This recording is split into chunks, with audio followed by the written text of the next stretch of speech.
The following is a presentation of the Best Station. The views and comments made in the following program do not necessarily represent the views and comments of the Best Station.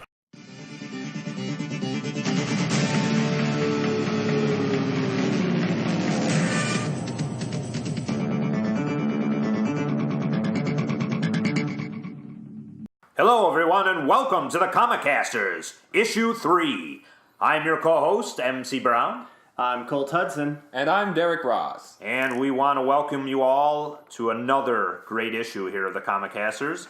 And we love to hear from you guys. Obviously, we're going to plug our social media at Comicasters.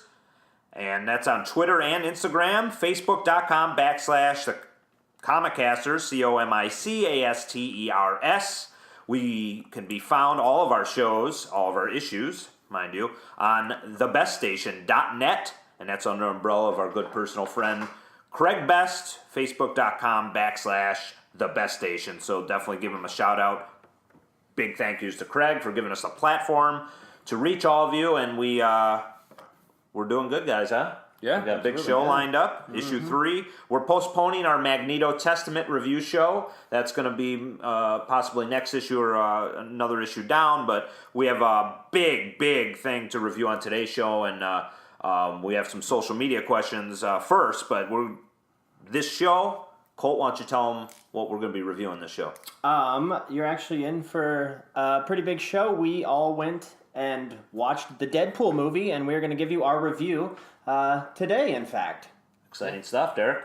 Yeah, I'm looking forward to talking about it. I really loved watching it. So. You've seen it twice, didn't you? Yes, saw it twice. So. Yes, Mr. Ross got one up on us, but he also is going to have possibly a couple more extra things that he had seen. But we also, of course, have our social media round, which we try to do before we review anything on the show, which is a big part, one of our favorite parts of the show. We love getting the messages from you guys, so definitely feel free to tweet us, send us messages on Facebook, Instagram, or anything. And we're going to jump right into it, guys, with our first one.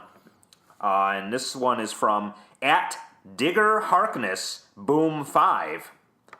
And this gentleman or gentlewoman asks, love the show, but was wondering if and when you guys review the Suicide Squad film, which we will, of course, do you think using criminals as main stars of the film will make it hard to sympathize with them as the protagonists of the film? Not at all. I mean, we have a lot of shows that have Congress and people in the government as main stars of the films. Yes, criminals in your mind, huh? Yes, criminals. Yes. Very good. What do you think, Colt? Yeah, no.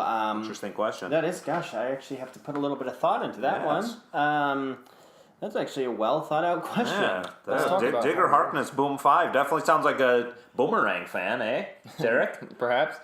From down under. Yeah, so you must love Captain Boomerang, I think, Colt. So what are you thinking here from this good tweet, definitely? You know, that's the beauty of the Suicide Squad is, they're hardened criminals. Yeah. But at the same time, as you read through the story and you get to know the characters better, you kind of side with the Suicide Squad at some point on some of the missions. Yeah. And I think that's kind of an interesting perspective, because it's not your primary antagonist versus protagonist. You almost have two antagonists at some point, and they've turned into a protagonist to go against now an antagonist. Yeah. So it's really, I think that's what sets apart Suicide Squad, because it's an interesting dynamic that we do have in both the comics and the movies. But I think it's easy to come behind those people because they're just regular people, other than superpowers, of course, but they're people like us. Everybody has weaknesses, and they have weaknesses, and they've just turned to a life of crime. And a lot of us don't live the kind of life we wanted to live. Maybe that would be us. Maybe that would be us ending up in maximum security Belle Reve. But that lends some credibility to following them as a sort of hero.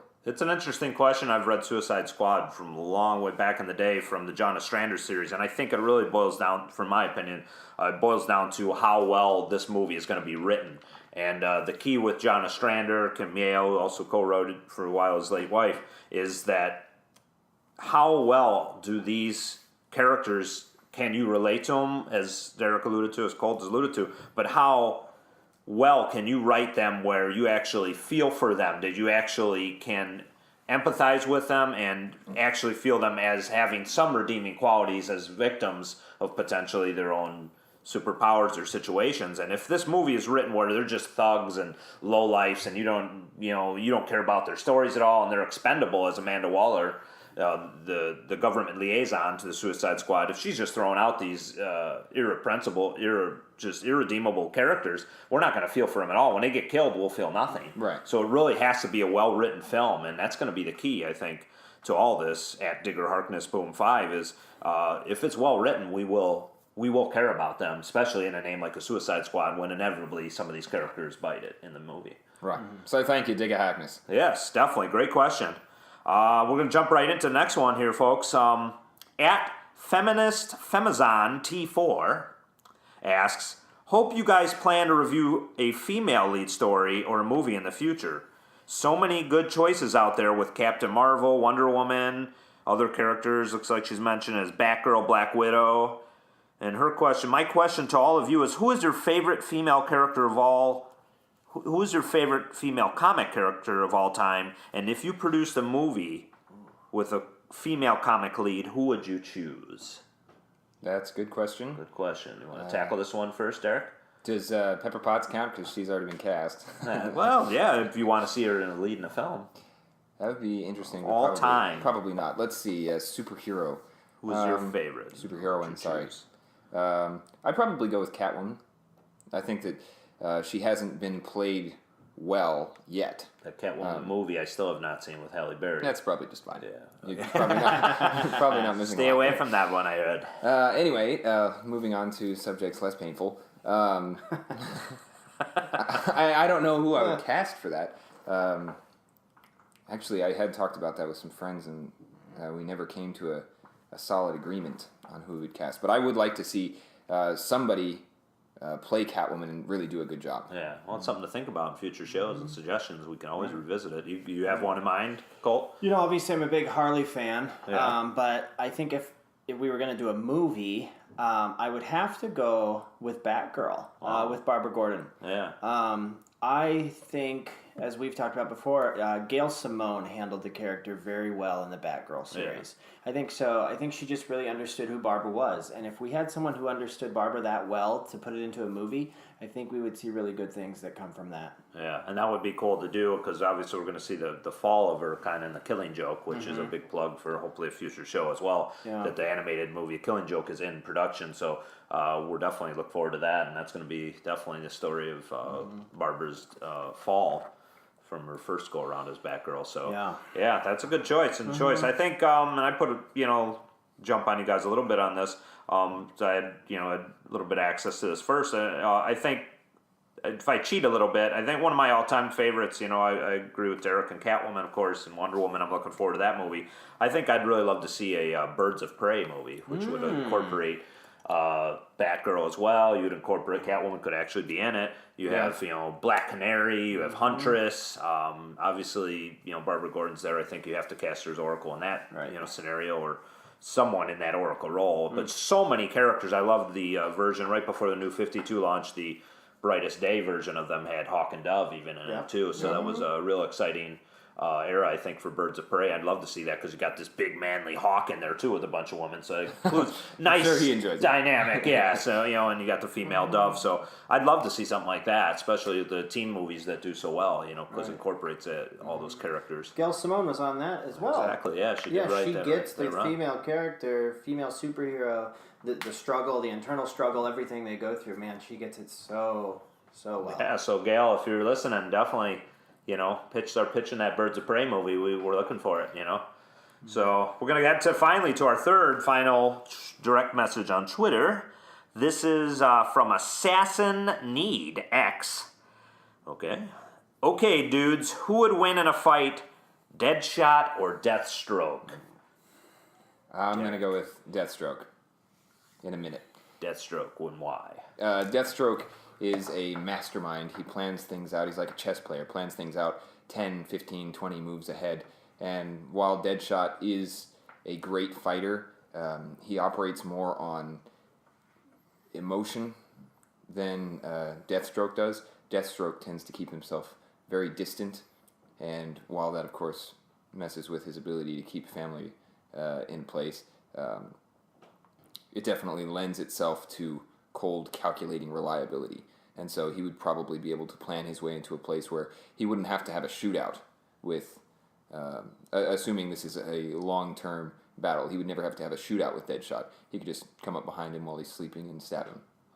That's an interesting assessment. Yeah, it would depend on the factors. They did go and get into a firefight in Gail Simone's Villains United, which was an interesting, I think, their first and only time at odds, or, I believe there was definitely the first time. Yeah. But what do you think there, Colt? Here's my thinking. Deadshot could be 300 yards away with a sniper and take out Deathstroke. Yeah, it's really good against the armor that Deathstroke wears. It's made from the same material as Hawkman's armor. What is it? Well, if you're talking New 52 Deathstroke, I think the old Deathstroke just had his normal mask. No, I suppose. Yeah. And here's the thing, he's not always in costume. No. True. No, there's times I believe Deathstroke probably has to take a shower. Yeah. Quite possibly with Wintergreen bathing him. Perhaps, yes. And if Deadshot is there and he's the ultimate sniper and, the perfect shot, he could absolutely. Now, fist to fist, hand to hand combat, I think Deathstroke would knock out Deadshot. You think? Yeah, I think. You think. Yeah. I would feel probably. that's pretty consensus. Yeah. I mean, he's like a superhuman. He's Captain America gone wrong. So, yes, I think he could take Deadshot close range battle. But Deadshot's got a good eye. Yeah, a little devil's advocate to Derek's for sure Deathstroke. Yeah, I loved how I think if you wanted to stay to stalemate, the Villains United keeps it safe. I'm a fan of both characters, Deadshot and Deathstroke. I think if you put them in an arena, it's probably going to be Deathstroke. If you're marksmanship and if it's firearms, Deadshot's probably going to get him. Mm-hmm. If he pulls no shots, it's just a matter of can he get to his skull? Can he blow Slade Wilson's brains out? But definitely an interesting question. I like it. From Assassin Need X. Yeah. Who knows if we'll ever see this? Is Deathstroke in the Suicide Squad movie? There's rumors that one of the characters is him, so you never know if they will come to odds in the film. So definitely some interesting questions, folks, and we want to thank you all for your feedback and encourage it. Definitely. As always, we love this interacting with you guys. So we're going to jump right into our meat and potatoes of this week's show, and let you know we're going to be reviewing, of course, as we said, Derek, the Deadpool movie, the one just released. And we've got a little bio for the fans out there listening if they don't know who Deadpool is and what this movie is. If you have somehow missed all of the previews coming up in the last couple of months and all of the fun stuff that Ryan Reynolds has done, I'm going to read a short synopsis of Deadpool. A former Special Forces operative turned mercenary is subjected to a rogue experiment that leaves him with accelerated healing powers, adopting the alter ego, Deadpool. As we all know him, he is actually Wade Wilson from beforehand, but I don't want to spoil that for anybody. Yeah, so that's just kind of the bio of the movie, and we got cast in major players, Colt. The star of the movie is, of course, Ryan Reynolds. See his face everywhere. Yes, he plays Deadpool, and Deadpool, obviously, as Derek alluded to, a mercenary who was subjected to an experimental regenerative mutation to cure his cancer, which gives him accelerating healing superpowers. However, this comes at the cost of severely bad scarring and slight insanity. Yes, indeed. So he's the star of the movie, folks, portrayed by very eccentric and charismatic Ryan Reynolds. And we got some other major players in this movie as well as we're going down the cast. We have Morena Baccarin as Vanessa Carlyle, Wade's girlfriend. Ed Skrein plays the villain of the film, Colt, by the name of Ajax. Don't say. Well, okay. Yeah. Well, don't want to spoil anything yet. Not saying his real name. T.J. Miller as Weasel, and Gina Carano plays. Yep, he does. She does Angel Dust. She is manly in the film, definitely. Yeah. A little bit. Colt, do you want to tell us about a couple of the X-Men who are in the film? Yeah, we've got Colossus is in there, well-known X-Men. He's actually been in a couple of the previous X-Men movies that came out, so if you've seen those, you're probably familiar with Colossus if you're familiar with anything in regard to the X-Men. Played by multiple actors, one with facial. We have Stefan, it's a Russian name, Kapitsik. He plays the voice, which is very heavily Russian accented. Yeah. And another X-Men, too. The only other one that was in there, an obscure one. Yeah, she is a little bit obscure. Yeah, Negasonic teenage warhead, I believe. That's right. Played by Brianna Hildebrand, young actress. This was her first movie. Wow. So, yeah, and they kind of changed some of her powers in the comic. She has telepathy and precog abilities, but in this film, she's She took kind of the place of Cannonball. There was rumors that Cannonball would have been in this movie, the kind of just the explosive nature of Cannonball. She actually has similar Cannonball powers, and she's the kind of sidekick to Colossus in the film. And we also have in the film just a couple minor characters. The recruiter, played by Jed Rees, who gives the kind of the ultimatum to Deadpool's Wade Wilson before he goes under experiment. Leslie Uggams as blind Al, an elderly blind woman, and Deadpool's roommate. And she is great. Yes. Finally, Karan Soni plays Dopinder, a taxi driver who's actually kind of prominent in a few scenes with comic relief in the film. Yeah. There is a cameo as well in the film that we won't spoil here for the people who have not seen this movie. In our spoiler section, we'll reveal who the special cameo is as well. So that will be very, very interesting for you folks wondering who that is. So yeah, that's just kind of the story, the bio and cast of the film here. So as we get into, we're going to get into the story and plot. But before we do that, we're going to go to our station break. But right before that, we have a new segment on the show. Derek, why don't you tell us about it? That's true. We're going to be doing a section called Riddle Me This, in which we will offer a couple of clues as to the nature of one of the characters that you may or may not have read in comic book history. Mm-hmm. And so with these clues, you'll be able to figure out for yourself or look it up on Wikipedia if you're lazy. And figure out who we're talking about. So yeah, so we're gonna jump right into it. Colt's gonna do our first one in this show, and it's gonna be a recurring segment on every show. So take it away, Colt. I'm really excited to do this for our listeners. So basically, what we're gonna do is give you 3 characteristics of the character that we're gonna give you, and see if you can figure out who it is. So if you're taking notes, here are the 3 hints at the character for this week. This character was introduced in 1964. That's your first hint. And in fact, he was created by the same individuals who created Hal Jordan. That's your second hint. I've heard of him. Mm-hmm. Yes, some have. Speaking of Ryan Reynolds, yes. And Gil Kane. Pops up everywhere. Broom and Kane. Yes. And this character has an obsession with the dead. Ooh. So those are your 3 hints. He's from 1964, created by the same individuals who created Hal Jordan, and has an obsession with the dead. If you know who that is, reach out to us on Instagram, Twitter, and let us know your answer. As Edward Nigma says, riddle me this, and we'll be right back.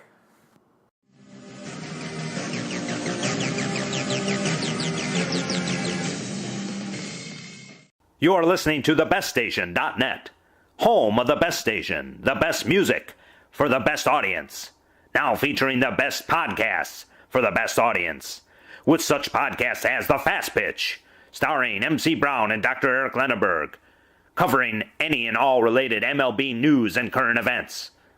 And now featuring The Comicasters, starring MC Brown, Colt Hudson, and Derek Ross. On location for comic book conventions, reviewing comic book trades and collections, and anything and all related comic book movies, news, and events. This is a presentation of thebeststation.net. The best station, the best music, for the best audience. Listen up.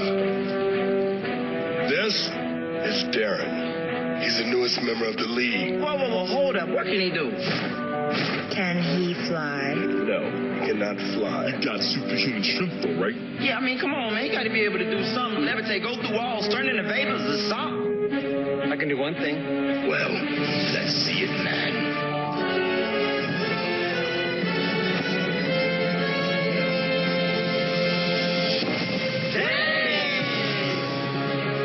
You can run with me. Sorry.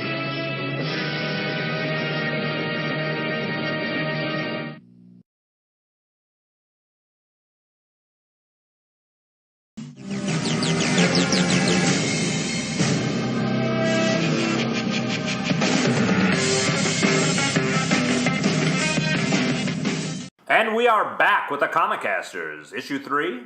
And Colt, take it away with the Riddle Me This reveal. All right, yeah. Apparently we need a drum roll. Yeah, no kidding. Before we went to break, we gave you 3 questions for our latest segment here on Riddle Me This, and we'd like to come back with the review of who that was. For those of you who are not familiar, the person who we gave you hints to is none other than Black Hand. The Green Lantern villain himself, created by John Broome and Gil Kane. That's right, indeed. Black Hand plays a pretty big role in Green Lantern and the Blackest Night. Great trade, by the way. Great Potential review candidate there. Yes, that would be a good one. Yeah, I would say, yes. Except we got to do something Marvel eventually. We are the show. Yes, that's true. This I is forgot. Marvel. But there's a lot of crossover since it's Deadpool. Yes. So, yes, Black Hand is the Riddle Me This, the first one.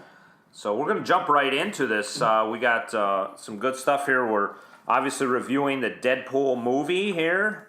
And this movie was directed by Tim Miller, produced by Simon Kinberg, Ryan Reynolds, obviously who stars as Deadpool, Lawrence Schuler Donner, written by Rhett Reese, Paul Wernick, and it's based on Deadpool. Was created by Rob Liefeld and Fabian Nicieza. So yeah, this story and plot. Obviously, we'll get to cinematography by Ken Seng, but we're delving into story plot, which is this is spoiler free. We're going to get to spoiler alert later when we get into the little bit further into this. But basically, we're just covering the story plot, which is the story of the origin of Deadpool. Mm-hmm. Yep. And it's described by the villain of the movie. It was, I believe, Ed Shrine who had said that it was like a double revenge story, which I could see that. Definitely, it's on one side, it's got Deadpool hunting down the man who was responsible for making him who he is, and in turn, later on in that movie, that person is out for revenge on Deadpool for what he's doing too. So it's kind of a dual revenge story. There's a love story going on with Deadpool and Marina Baccaran's character of Vanessa. And it's also got, for X-Men fans, got big, like, kind of a recurring theme is Colossus trying to make a good man out of Deadpool. And him and his sidekick, Negasonic Teenage Warhead. Good luck. It's kind of like an X-Men recruitment. They're trying to get him to not be the killer he is and kind of maybe ride the straight and narrow side. So, a lot of violence, a lot of, explicit stuff going on, but story plot's pretty straightforward. It's the origin of Deadpool, told kind of in flashback form, which is good. It begins with his birth. Yeah. No, it does not. Begins with, I think, a lot of the story of the teaser that actually made this film a real film, the one from a few years back. So they turned that into a major part of this film, the action part. So I would say definitely it's a pretty straightforward story, origin story, but also it also, I think it makes Deadpool very likable for a mercenary. Oh, killer. absolutely. Yeah. Sort of an anti-hero. Yeah, exactly. We like those anti-heroes. Keeps them that. We're keeping the spoiler free right now because we're going to get into the cinematography and basically the art of the movie before we get into that point. So it's a warning for the unfortunate ones who haven't seen it yet by the time you're listening to this. But the story's pretty basic and straightforward. So it's not gonna throw any twists at you, but it's gonna entertain you. Mm-hmm. So the next part of what we'll be looking at, obviously, then will be the cinematography and costume. As I said, the cinematography by Ken Seng, and the costumes. Derek, if you want to talk about it, how did you feel the look of the film was? Oh, the look of the film was great. There were a lot of actual written references to the costuming, which was great also. Deadpool's costume is amazing, as you've probably seen in the trailers. It's a very well-made suit. Looks really good. Colossus, obviously, is mostly CG, if I understand correctly. But his costume is great. Looks pretty impressive. Yeah, absolutely. He's shiny, and I've always liked shiny things. And that's why they call me Derek Ross. I think he did a good job. I think, arguably, to me, he looked very more comic book-esque than he did in any of the other two X-Men movies. Just very, he jumped off the film, I think. He really just, And plus with the voices. Yeah, and just, and, Negasonic had that gothic girl vibe going to her, but she had the classic X-Men costume. She did, like early 90s X-Men stuff, almost like the Jim Lee stuff from the animated series. So it was pretty cool when she kind of burnt up her gothic coat and scarf out of her. She had basically the X-Men outfit underneath her. So that was cool. Very cool. And classic X-Men. Definitely. And Deadpool looked great. I mean, really did. The costuming, he looked pretty awesome. And trivia tidbit actually about that: Ryan Reynolds still has the Deadpool suit. Because he won't give it back. Because he kind of snuck away with it at the end of the show. That's great, yeah. That is great. Well, he just keeps making appearances. I just feel like that's something Deadpool would do. Like, he's like, you know what, guys? I'm going to take this with me. That's right. I think I could probably speak for all three of us here that we've been to many Comic-Cons. Yeah. Yes. And we have never seen a Deadpool costume that good at Comic-Con. Yeah. And I would hope That we is see some certainly this true. year when we go, because that was a terrific Deadpool costume, and we have seen costumes that are not very good. I'm just going to issue a public service advisory here. If you're going to Comic-Con and you're going to dress as Deadpool, I would highly advise not using a red sheet that you staple together at the seams, because a lot of people seem to do that, and it's quite off-putting. And you end up on people's Instagrams as the butt of jokes. And to second that, also stay away from the red sweatpants.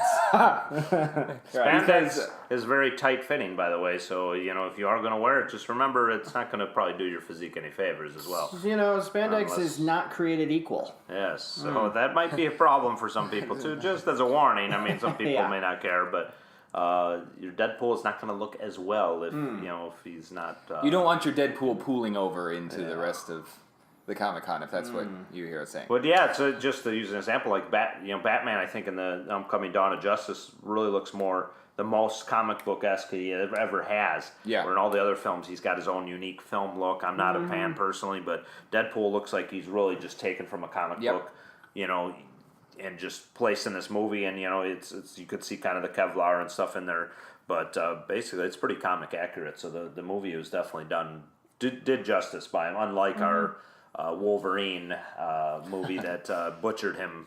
And they make jokes of it throughout the film too, which is pretty funny because that actually, it's lighthearted joking and knows, hey, we know that was bad, but this is the cool Deadpool now. Yeah. This movie visually just great. To get back into cinematography, it just there's freeze frames when it did. The action is just intense, and the movie it's like comic book came to life, and I think that's why I think it's getting such great reviews right now. And Fox has a definite hit on its hands for sure, without question. Only made for $58 million. It's, I believe, in recording time, it's already made that. So that's pretty impressive. 2 days in, that's impressive. Yeah, very impressive. So. Basically, as we get into the entertainment, value and the OMG moments, we want to give you all a spoiler alert right now. We're going to be talking about, if we had the sound effects, we're going to be getting into issues in the film that will spoil things for you, like the cameo details of the film. So at this point, if you're one of the unfortunate souls that have not seen this awesome movie, pause it right here. Go watch it right now. Come back and join us, and we'll start spoiling stuff for you right now. So we're going to get into that right now, Colt, and to look at some of the OMG moments for you. What kind of stood out to you in this film that says, hey, when I think Deadpool 2016, what do you think? Gore comes to mind. Yeah. I just think the gore of the film is absolutely spot on with what we read in the Deadpool comics. I think some of the bullet shots and the takedowns and things like that, gore would be the first word that comes to mind. There's some great gore in the movie. It's a pretty graphic film. Graphic, definitely. Good word. Yeah, definitely, and no apologies because this is what Deadpool does. This is what in his comic. It's pretty unforgiving to the villains of the story, and obviously we're in spoiler zone here now. So if you had to say like one of the scenes that just really stood out to you, like, hey, not just the feel emotionally of it, but what scene really tugged at you, either in a good, funny way or a creepy, disturbing way, what would you say here? I would say the movie gets fairly serious once Ryan Reynolds recognizes he has cancer. Yeah. And he's figuring out, hey, what am I supposed to do? There's cancer throughout my entire body. Pretty serious. His girlfriend is there. He doesn't want her to go through the struggle of cancer. A guy approaches him and says, hey, we can cure your cancer. And he says, hey, whatever, I'm not interested. Well, a few weeks, days, whatever, go by. And he decides to give this guy a call, and he goes into this factory where he sees a bunch of people that are almost being mutated. Yeah. And it's under the guise that, hey, we're going to cure your cancer. But it's in that scene where it finds out, no, they're going to kind of tinker with you and mess you up. And that's where we kind of see Ajax, the villain we talked about a little bit. And it's like the mad scientist of this movie. Yeah, it's a mad scientist. And then we start to get to the scene where Deadpool becomes Deadpool, and his skin and his flesh starts to almost rot. And that's a powerful scene. They're trying to mutate, get his if he has a latent mutant powers in there, and to set this up kind of for our fans listening. We obviously have seen it, hopefully, or you're spoiling it. Shame on you, but we're going to tell you. But Deadpool's a mercenary. Hell, he's helping young girls get rid of stalkers at this point, where he's developed a relationship with a woman played by Morena Baccarat, a stripper or an escort, I should say, both. That she's dating. He loves her, but he comes down, as Colt says, with this cancer, and he wants a way to save this so he can be around for Vanessa, so he can be alive. So basically, he subjects himself to this gentleman who gives him an offer he can't refuse, so to speak, and he goes through. Now he's in this testing, and he thinks it's to become a superhero under that guise, but they're really trying to make him a super slave, as Ajax says. So to set the scene up, as you were saying, we find Deadpool, and he's recalling this as the beginning of the movie is strict right into action, but this goes back into flashbacks where Deadpool's telling the story, and as you find him, Colt, he's in this chamber that they're torturing him basically to get this mutant gene to come out. Right, they're removing oxygen, and it's almost hard to watch. Yeah, it is. To see how Deadpool became Deadpool. Yeah. And that was probably one of the most powerful scenes, because we were expecting comedy and intense fight scenes. Which there are. There are, absolutely. A lot of. Yeah. But that was probably the most serious one, where people, even in the theater, you could almost feel like it was more of a somber, and people were like, oh, wow, this is kind of not what we expected. Yeah, because at that point, lighthearted, it's a lot of gratuitous sex, obviously, with his girlfriend. And, you could see, hey, he's got the girl, he's loving life. They're going through every holiday, all these sex scenes are going on, obviously graphic. But this is an R-rated movie, by the way, so no kids should be watching this. But at this point, Ryan Reynolds is just trying to save his life. He loves his woman, and I'm saying Ryan Reynolds, but Wade Wilson, who Ryan Reynolds is playing, Wade Wilson's trying to save his life. He wants to be here for his girlfriend. He wants to live. Right. And he wants to be a hero. That's what they're promising him. And this definitely takes a turn for the movie into a depressing section, because he has to escape, or he's either going to die from this torture, he's going to develop these powers, but he's going to be enslaved. They got the collar waiting for him, and he's going to be a servant. And that's what Ajax and his crony Angel Dust are torturing him, beating that into him, like, hey, you're not going to see this girl again. You're not going to return to life you knew. You're ours now. Yeah. And it's pretty graphic. It changes kind of the tone. It's not the prevalent theme of the movie, but when he's telling this origin story, you're going to know how Deadpool was created. Yeah. And it's through pain and torture. Right. But through it all, he never loses his sense of humor, and that's one of the things we saw in the trailer. That's one of the things that never survives here, is a sense of humor, and he says, well, I'll see about that. And very throughout, no matter what kind of situation he's in, he always manages to make a joke. Yeah. And I think that's great, because, he is the merc with a mouth. Yeah. So no question about that in this film. Just phenomenal. How he escapes is pretty clever too, without even spoiling that, per se. Yeah. How he escapes that predicament that Colt said is pretty clever, because he's no dummy. He's been looking at the situation, and he knows what's coming, and he makes a play. While Ajax is about to lock him in again, he makes a play at Angel Dust, and Wade gets basically a hold of a match that actually will ignite, so to speak, his escape. From this predicament. So which, of course, the one thing I'm thinking is he's tied down to a table with leather straps around every limb and neck, and he grabs headbutts Angel Dust, grabs the match out of her mouth, puts it in his mouth, spits it from his mouth to his hand. Again, keep in mind, this is in an oxygenless chamber where he's tied down hand and foot, throws it to his hand, then lights it with his hand, then throws it, and I'm thinking, the manual dexterity of this man, that alone would be a superpower. If I could manage to do one of those things, I would consider myself metahuman. And I think that's just a little tease, like, before he's Deadpool, which is he gets the regenerative powers from this accident, or this actually releases his mutant gene, but at the cost of bringing his cancer up to its worst part, so he's all disfigured at this point. But he was already an expert mercenary. It's just now he has healing powers and regenerative powers because he's fighting Ajax, who comes through this flames, and he's fighting him. He sees it escape. They fight, and the only reason Wade Wilson, who's not quite Deadpool at this point, spares his life is Ajax is promising, I'm the only one who can make you look like a human again, because he's all disfigured. He's got this disgusting looks.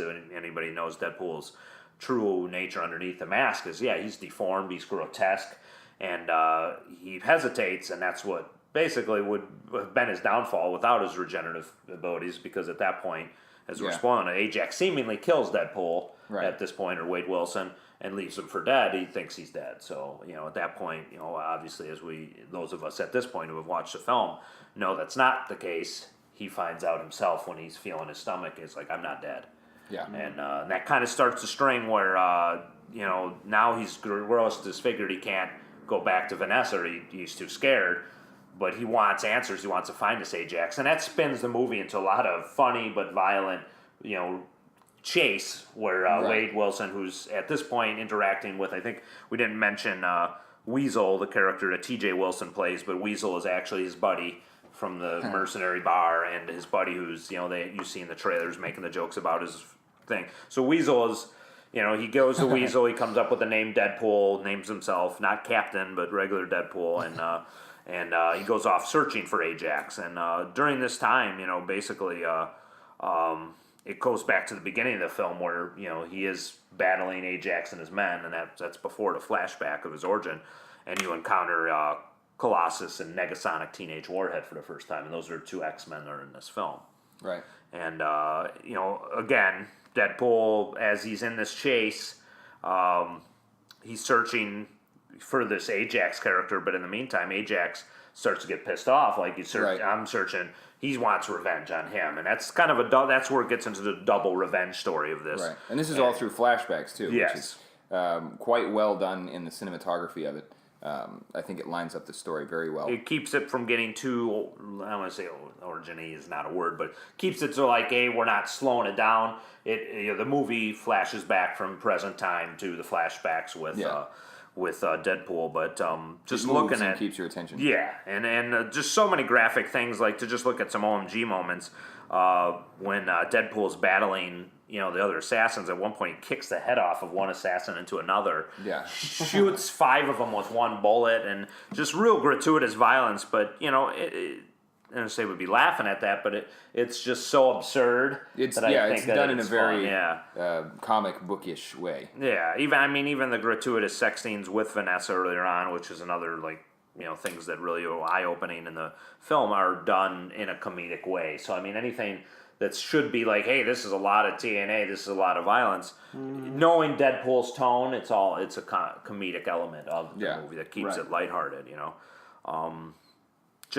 got the cameo, I think, just to go to. There is a cameo in the story from none other than the illustrious Stan Lee is in the story with the cameo. And who is what was, to spoil it, who is Stan Lee playing in the film, Cole?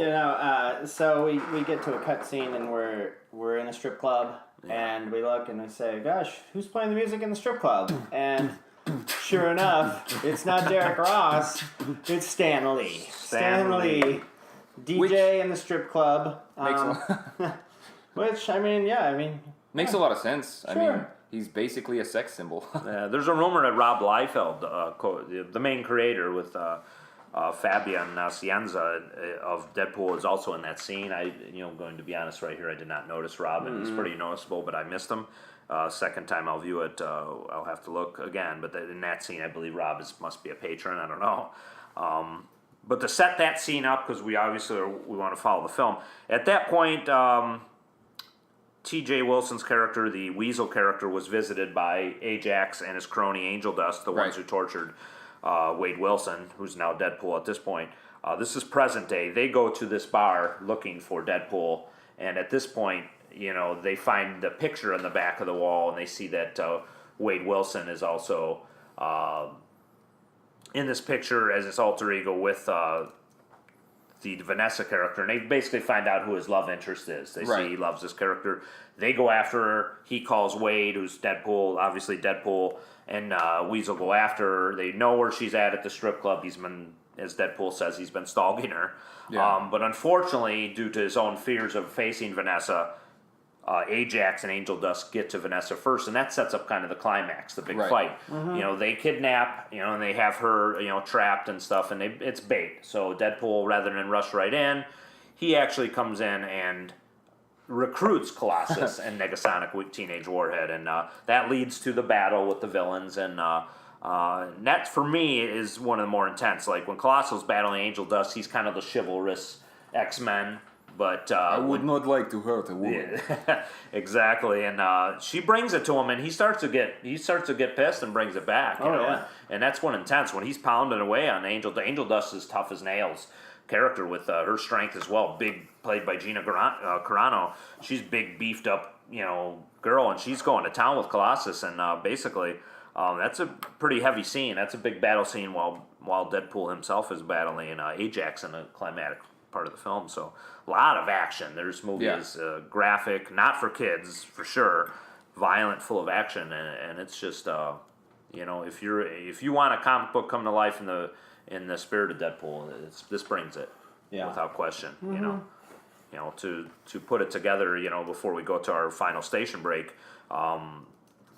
Obviously, you're dealing with Deadpool, and he's getting for his girl. He gets the girl in the end. Without spoiling too much, it's right. It is what it is. Deadpool is going to get his man in the end. It's a perfect love story for Valentine's Day. Yeah, exactly. And especially if your Valentine loves gratuitous violence. Yes, and lots of jokes and lots of crotch shots and lots of naked women. It has it all. It's R-rated for a reason, folks. And we're going to come back after our station break with our rewatch value, our final rating, and give you a tease for future shows. But right before that, we're just going to give just a little bit of trivia here. Derek's going to just read a little bit of Deadpool trivia of this movie, and then we're going to go to our second and final station break. Yeah, actually, throughout the film, Deadpool accuses the studio of not having enough money to pay for several elements in the movie. In fact, Fox Studios cut $7 million out of the film's budget at the last minute, necessitating several rewrites. Items cut from the film included a motorcycle chase between Wade and Francis, the addition of more named villains, and several action sequences. In the latter instance, the fights were scaled down by having Deadpool forget to bring his ammo and gun bags, which is used as a comedic device because, being Deadpool, what the, and all that. But it does kind of make you wonder, man, I feel like if it was my biggest fight ever, I wouldn't forget that, but maybe he does.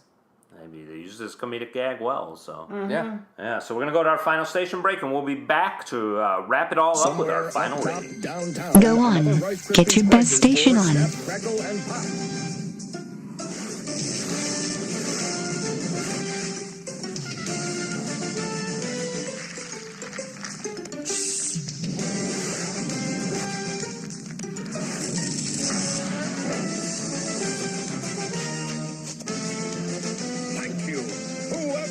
As long as there's Rice Krispies, there'll be Snap, Crackle, and Pop.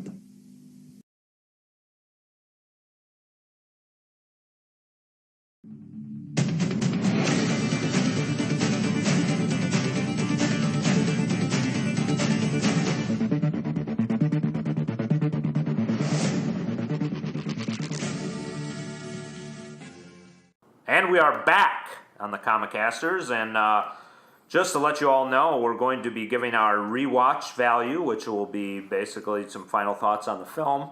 And we're going to start, of course, with Colt Hudson first, and he's going to give his rewatchability, which is rewatch value, and Woody, really final thoughts on the film. Yeah, rewatch value. Typically when I'm at a Costco or at a store and I see a superhero movie and it's $20 or $23, I think, ooh, that's a lot of money to spend on a movie. If this movie's released in the next 3 or 4 months, I feel like I would pick it up. Yeah. And that's really saying something because, as you both know, sometimes I can be a little stingy. Maybe that's an understatement. Tight wattish. Tight wattish. So, rewatch value, I think it's a great comedy for year-round. Also, another piece I think is important is Deadpool was rated R. Yeah. And I, in one sense, hope that this opens the door for future comic book movies to know that it's okay to have an R rating if it's going to remain true to the character. Yeah, comic books and comic book characters committing acts of violence. Man, that's ridiculous. It's completely unheard of. Yeah, so rewatch, yeah, I mean, this is a movie I would pick up in the store and not wait for a year or two for the price to drop. So I think that's really saying something. Yeah, impressive for sure. Definitely. So rewatchability for you, definitely. Definitely. Yeah. What do you think, Derek? Absolutely, positively. I've already rewatched it once. And I don't pay for movie tickets. I wait until the movie comes out, and then I maybe borrow it from a friend. Or he streams them illegally. That's also not true. Can't say that. Even if that was true. Kidding. Yes, we were here. We definitely know that Derek paid for this. Both tickets. Because I cried the whole way. But it was really good, and I would rewatch it 100 times if I had the time. I don't have the time, but I will rewatch this movie until I'm an old man, probably. Definitely, and echoing both of your sentiments, I myself am one, as Colt said, I'm one who would wait for as long as possible, but I will say for this movie, when you keep a movie as close to the comic as Deadpool has, arguably one of the closest of any of the comic characters, and thus the R rating, which is huge, but stays true to the character. Deadpool's violent. Deadpool's, the merc with a mouth. He's, Ryan Reynolds, gratuitous sex, gratuitous violence, but it's a movie that stays close to Deadpool, and if you love comics and you love the characters within them, this is going to give you everything you want and more in a movie, and definite rewatch value for myself. I unquestionably would love to see this again. Yeah. So we're going to go to our final rating now, and as we always do on every show, this is issue 3 now, we're going to have a letter grade from Derek, a number rating from Colt, and the thumbs up, thumbs down from myself. So Colt, if you're going to give this movie a final rating, what do you give it? Yeah, as you guys know, I typically rate from 1 to 10, 10 being the best, 1 being atrocious. I would give this 9 chimichangas out of 10. Very good, very They're bought good. straight off the truck, though, so they're quality chimichangas. They're legit. They're hot and spicy. Uh-huh. Yeah. Derek, letter grade. A+. I wouldn't mind getting that kind of grade anytime in school. That's for sure. Our first Marvel review of anything, and Derek is right on top of it with the highest grade of anything he's given so far. I give this thumbs up, as with thumbs down being atrocious, I could not even begin to attempt to give this a thumbs down. Loved the movie, laughed, and just the violence as well. You don't want to bring the kids, but it's funny violence. It's like it reminds me of the old Lobo from DC Comics back in the day, where he'd punch people's head off, and Deadpool is the Marvel version of Lobo, basically, to me. So I know he's a knockoff of Deathstroke, but he's taken his own identity in the Marvel universe, and arguably one of its most popular, not just Marvel, but in all of comics. Deadpool is loved by virtually all comic book fans, and definite thumbs up for me. So as we wrap this show up here, issue 3, we just want to let you know we did not forget about Magneto Testament, which was teased on issue 2, our last show. We will be reviewing it, if not next show, in the future coming soon. We also have the docket, hopefully, to get us all on board Batman Bad Blood, which was released just a couple weeks back, which features the Batman family, predominantly Batwoman, Nightwing, Batwing also in there. So we're hoping to review both the Magneto Testament trade as well as the animated movie. So we want to diversify ourselves, and with some of the Comic Cons coming up too, we hope to be on location. So we hope to give you a lot of good stuff in the future.